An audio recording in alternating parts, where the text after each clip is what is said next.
तो hello friends, मैं हूं राहुल कुमार। आज के इस वीडियो में आपको बीएसएससी सेकेंड इंटर लेवल के बारे में कुछ बताने वाले हैं। बहुत सारे लोगों का कमेंट रहता है कि एग्ज़ाम कब होगा, तो उसके भी बारे में आपको बताएंगे। साथ में बहुत सारे लोग पूछते हैं कि कट ऑफ कितना जाता है, क्या कट ऑफ रहेगा, वो बताएंगे। साथ में क्वेश्चन का लेवल कैसा रह सकता है, वो भी बताएंगे। ठीक है, तो वीडियो में अंत तक बने रहना। नए हो तो चैनल को जरूर सब्सक्राइब कर लेना। ठीक है, तो चलो वीडियो को स्टार्ट करते हैं। सबसे पहले देखो, आपका जो हमेशा से क्वेश्चन रहता है कि भाई एग्ज़ाम कब होगा, तो देखो जो जेन्युइन बात है वो बता रहे, बिना कुछ सोचे। वो खुद भी आपको सोचना पड़ेगा। अभी कुछ दिनों पहले एक नोटिस आउट हुआ था जिसपे ताती तत्वा कास्ट को यह बोला गया था कि कुछ दिनों के बाद साइट ओपन होगा और आपको वो कास्ट सर्टिफिकेट अपना बना के डालना है, जो कि अभी तक हुआ नहीं है। ठीक है, मेरे हिसाब से, मेरे नॉलेज के हिसाब से।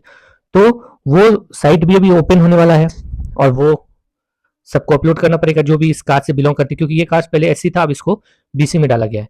तो वो सारा चीज चेंज करना है, तो वो अभी तक हुआ नहीं।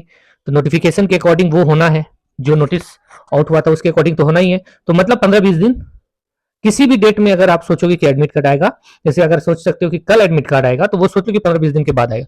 क्योंकि सबसे पहले वो होना है एज पर नोटिफिकेशन।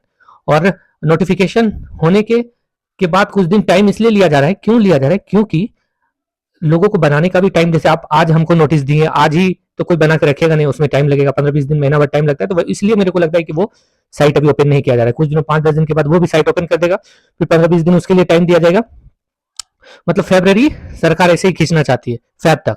और फिर मेरे को लगता है जब फैब हो जाएगा तो फिर मार्च की बारी आएगी। मार्च में फिर कहीं रेलवे का एग्जाम स्टार्ट हो गया तो फिर तो बहुत दिक्कत है। फिर रेलवे का एग्जाम स्टार्ट हो गया, ग्रेजुएट या अंडर ग्रेजुएट लेवल का स्टार्ट हो गया, तो फिर दिक्कत ही है, क्योंकि वो एग्जाम तो एक बार शेड्यूल हो जाएगा तो रीशेड्यूल होना मुश्किल हो जाएगा।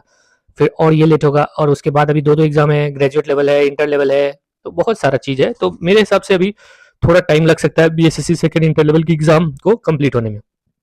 ठीक है, बाकी बात जो भी हो, एग्जाम किसी भी डेट में हो, क्योंकि ये तो मेरे हाथ में है नहीं। हम हमेशा बताते हैं कि जो हमारे हाथ में है उसके बारे में सोचना चाहिए। हमारे हाथ में हमारा मेहनत, एग्जाम कभी भी हो, बस ये सोचना है कि एग्जाम 10 दिन, 20 दिन, 2 महीना, 5 महीना, जब भी हो, मेरा सिलेक्शन, मेरे को जो एक सीट चाहिए वो होना चाहिए। ऐसा नहीं कि अगर आज एग्जाम हो जाता है और आपका सिलेक्शन ही नहीं होता, तो उससे तो कोई फायदा है नहीं। थोड़ा लेट हो रहा है, लेकिन देखो लेट हो रहा है वो ठीक है, लेकिन आपके पास अभी एक एग्जाम नहीं है, इतना एग्जाम है जिसको कि आप टारगेट कर सकते हो। लेकिन जो भी एग्जाम आप टारगेट करना, उसको और बीएसएससी सेकेंड इंटर लेवल को लेके चलना। ठीक है, क्योंकि अगर आप लेके नहीं चलोगे तो फिर तो बहुत दिक्कत है। क्योंकि बीएसएससी सेकेंड इंटर लेवल में एक जो बिहार का मीडियम स्टूडेंट है, जिसका ना ज्यादा मैथ तेज है, ना ज्यादा जीके तेज है, सिर्फ रीजनिंग थोड़ा ठीक है, तो उसका सिलेक्शन हो सकता है फाइनल। लेकिन रेलवे के एग्जाम में आपको मैथ, रीजनिंग, जीके तीनों अच्छा चाहिए, तभी जाके आपका सिलेक्शन हो पाएगा। इसलिए जितने भी लोग मेरे बिहार के अगर ये वीडियो देख रहे हैं, तो आपको हम इतना ही सजेस्ट करेंगे कि आप बिहार के बीएसएससी को भी अच्छे से फोकस करके चलना, नहीं तो आपको बहुत बाद में दिक्कत होगा। ठीक है, क्योंकि आपको नौकरी चाहिए, और बीएसएससी का नौकरी मेरे हिसाब से अच्छा है। ठीक है, आपके स्टेट में आपको नौकरी मिलेगा, साथ में जहाँ पे भी जाओगे वहाँ पे एक वैल्यू रहेगा आपका। ठीक है, जैसे राजस्व कर्मचारी ही बन गए, या पंचायत सचिव ही बन गए, या अम, क्या बोलते हैं उसको, फैलेरिया इंस्पेक्टर ही बन गए, जो भी पोस्ट है। ठीक है, जो इंपॉर्टेंट पोस्ट है वो अच्छा खासा पोस्ट है। ऐसे भी बिहार में कोई भी कलरकेल पोस्ट अच्छा ही होता है, कहीं भी एज अ कलर का वर्क करोगे तो उसका कुछ अलग ही वैल्यू रहता है। ठीक है, तो इसलिए बीएसएससी को एकदम नेग्लेक्ट करके मत चलना, चाहे वो गर्ल्स और बॉयज।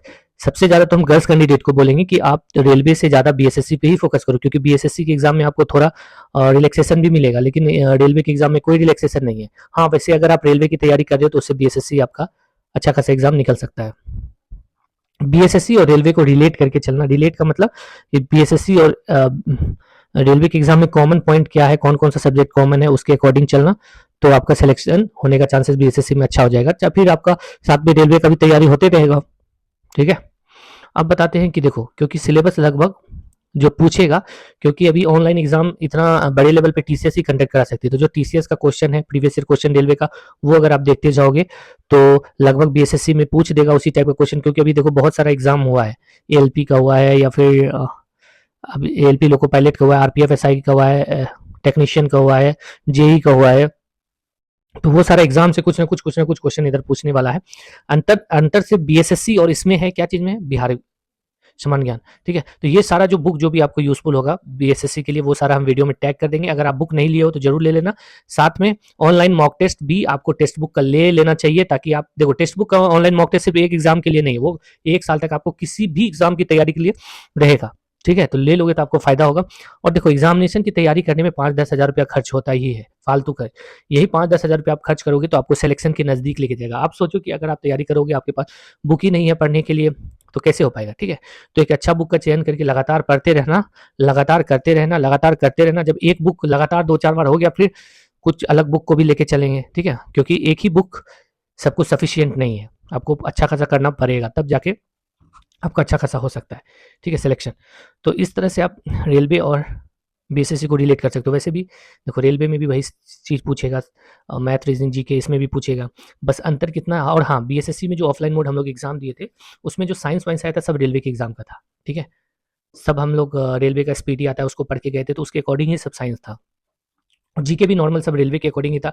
करंट तो लेटेस्ट पूछता है तो वो लेटेस्ट ही था, ठीक है। तो इसलिए तैयारी उस मन से करना है। अब जो आपको बहुत सारे लोग पूछते कि क्वेश्चन का लेवल कैसा था, जैसे बीएसएससी फर्स्ट इंटर लेवल की बात बताए, तो जो रेलवे का लेवल है बस उतना ही लेवल था। मैथ्स उतना टफ नहीं था, लेकिन उतना भी ईजी नहीं था। मतलब कुछ क्वेश्चन जैसे बेसिक होता है ना, कि आप स्कूलिंग में अच्छे से पढ़े हो तो वो क्वेश्चन अच्छे से सॉल्व कर दोगे, इस तरह का क्वेश्चन था, ठीक है। तो कर सकते हो आप लोग। देखो होता क्या है कि बीएसएससी के एग्जाम में जो ऑफलाइन मोड में हुआ था ना, वो मिक्स क्वेश्चन था। 2 मैथ रहता था, 1 रीजनिंग, फिर 5 जीके, फिर 10 रीजनिंग, इस तरह से मिक्स रहता था ना। इस वजह से भी बहुत सारे लोग पजल होके अच्छे से एग्जाम में नहीं कर पाए। और देखो होता क्या है कि मैथ रीजनिंग तो सभी बना लेते हैं, लेकिन 75 का नंबर का जो जीके है ना, वही सबको फंसाता है। तो इस वजह से जैसे बहुत लोग सोचता होगा कि एसएससी की तैयारी वाली इसमें अच्छा कर जाएगा, तो ऐसा कुछ भी नहीं है। देखो मैथ का लेवल वैसा रहता है कि किसी भी लेवल का लोग पढ़ाई किया है तो मैथ आराम से हो जाएगा। रीजनिंग तो कोई भी कर लेता है, रीजनिंग के लिए कुछ स्पेशल नहीं है। अगर अच्छे खासे से आप डेली आधा घंटा 1 घंटा मॉक टेस्ट लगाए हो या मिक्स क्वेश्चन का प्रैक्टिस की हो, तो रीजनिंग में उतना ही सही करता है जो तेज है। मतलब 2-3 क्वेश्चन का खाली अंतर रहता है। अगर आप ज़्यादा तेज नहीं हो तो आप 42-43 क्वेश्चन सॉल्व करोगे, जो बहुत तेज है वो 45-46 क्वेश्चन, 47 क्वेश्चन करेगा, ठीक है। बस इतना का अंतर रहता है। अब मैथ नॉर्मल रहता है, 2-3 क्वेश्चन मैथ में आगे पीछे, मान लो कोई 25 में 25 बना लिया, बहुत तेज है मैथ में, तो आप अगर उतना तेज नहीं हो तो 20 क्वेश्चन 20 क्वेश्चन आप सॉल्व करोगे, तो 5 क्वेश्चन इधर, और मान के चलो रीजनिंग में 5 क्वेश्चन, 10 क्वेश्चन वो आपसे बहुत तेज लड़का आगे बढ़ेगा। अब वो सारा एसएससी वाले के बारे में बात करें, और वो सारा लोग पीछे कहाँ पे हो जाएगा आपसे, जीके में। क्योंकि जीके जो ये 75 नंबर का साथ में बिहार का रहेगा, तो वो तो एसएससी में पूछता नहीं है, वो सब तो कोई पढ़ता नहीं है। तो इस वजह से यहाँ पे जीके में मात खा जाता है, ठीक है। तो आप ये सब मत समझ लेके चलना कि कोई एसएससी वाला ये वाला वो वाला इस एग्जाम में अच्छा कर जाएगा। क्वेश्चन का लेवल रेलवे टाइप का ही रहेगा, ठीक है। और उस टाइप का अगर आप तैयारी करोगे तो आपको फायदा होने वाला है, बहुत अच्छा खासा फायदा होगा, ठीक है। कट ऑफ हमेशा से हम बोले कि कट ऑफ ज़्यादा नहीं जाएगा, क्योंकि ये इसमें सिर्फ लगभग बिहार के एग्जाम वाले बैठने वाले हैं।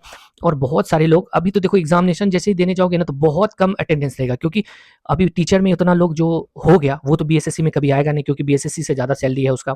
दूसरा बात क्या हो गया है कि बहुत सारे लोग जो अभी हाल फिलहाल में एसआई का हुआ है, तो जो मेरिटोरियस है वो भी इसमें भरा ही होगा, तो एसआई लोग भी आपसे ठीक है, ठीक है।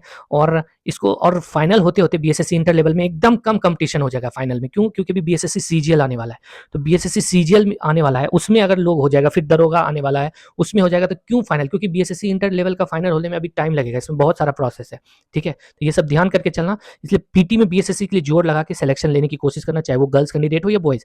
गर्ल्स के लिए स्पेशली बोलते हैं कि रीजनिंग को एकदम बनाते जाओ, सबसे ईजी है। 40, 42, 43 क्वेश्चन आपका अगर रीजनिंग में सही हो जाएगा, किसी भी कैटेगरी से हो, आपका सिलेक्शन होने का चांसेस बढ़ जाएगा। जितना ज़्यादा रीजनिंग पे फोकस करोगे उतना ज़्यादा फायदा मिलेगा, उतना कम टाइम में रीजनिंग बनेगा, और अलग से आपको टाइम मिलेगा बनाने का, ठीक है। रेलवे का प्रीवियस ईयर क्वेश्चन को एकदम बहुत अच्छे से करते जाओ, रीजनिंग हो या कोई भी हो। हम बुक टैग कर देंगे, आपको समझ में नहीं आता है कि रेलवे का कौन सा बुक लेना चाहिए, तो टैग कर देंगे, वहां से आप खरीद सकते हो। वीडियो में दिखेगा साइड में, उसको क्लिक करोगे तो डायरेक्ट फ्लिपकार्ट पे लेके जाएगा आपको, ठीक है। और बाकी बात देखो, एग्जामिनेशन के बारे में अगर आप सोचते हो कि एग्जाम कब होगा, तो मेरे को लगता है अभी टाइम है एग्जाम में, ठीक है। जो आपको रीजन बताएं उसके अकॉर्डिंग तो अभी 15-20 दिन 25 दिन है ही एग्जाम में। बाकी बात बिहार है, कब क्या स्टार्ट कर देगा, क्या कर देगा, नहीं कर देगा, उसका कोई ठीक नहीं है। लेकिन ताती तत्वा कास्ट की वजह से अभी 20 दिन 25 दिन मेरे को लगता है, मतलब फरवरी मान के चलो ना ही होने का चांसेस है ऐसे। और बहुत सारे लोग वहां जाते हैं पूछने के लिए, तो उनको यही बोला जाता है कि आप नोटिफिकेशन देखते रहो, जो भी होगा हो जाएगा। 15 दिन 20 दिन बोलते बोलते 1-2 महीना तो ऐसे ही बिता दिया। तो इसलिए अपने अकॉर्डिंग चलो, अच्छे से पढ़ो और रिलेट करके पढ़ना, ठीक है। जो भी देखो भाई, 20 लाख 25 लाख फॉर्म गिरा है, 10 लाख स्टूडेंट हटा दो, 10 लाख प्रेजेंट ही नहीं होगा, बचा 15 लाख, 15 लाख में 10 लाख लोग, मतलब कंपटीशन अगर आप अभी जो बॉयज़ कैंडिडेट है उसको 80-85 मार्क्स आ रहा है, अगर जनरल का है तो 10 मार्क्स आपको 15 मार्क्स और लाना है।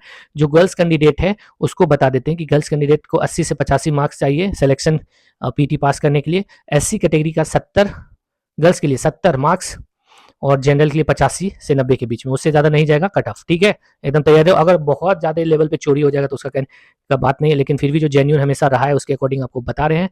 बाकी बात धैर्य से मन लगा के रेगुलर करते रहो। जो चीज़ अपने हाथ में नहीं है उसके बारे में बार बार रोओगे तो कोई फायदा नहीं है। हमारे हाथ में हमारा मेहनत है, तो मेहनत के अकॉर्डिंग हम चलते रहेंगे और आगे बढ़ते रहेंगे। ठीक है, और साथ में और भी कुछ आपको दिक्कत होता है तो मेरा टेलीग्राम चैनल है राहुल एवन मैथ्स, उससे जुड़ो। रेलवे का ढेर सारा क्वेश्चन उसमें डाले हैं, जो अभी हाल फिलहाल में एग्जाम हुआ है वहां से लो और अच्छे से तैयारी करो। ठीक है, चलो बाय।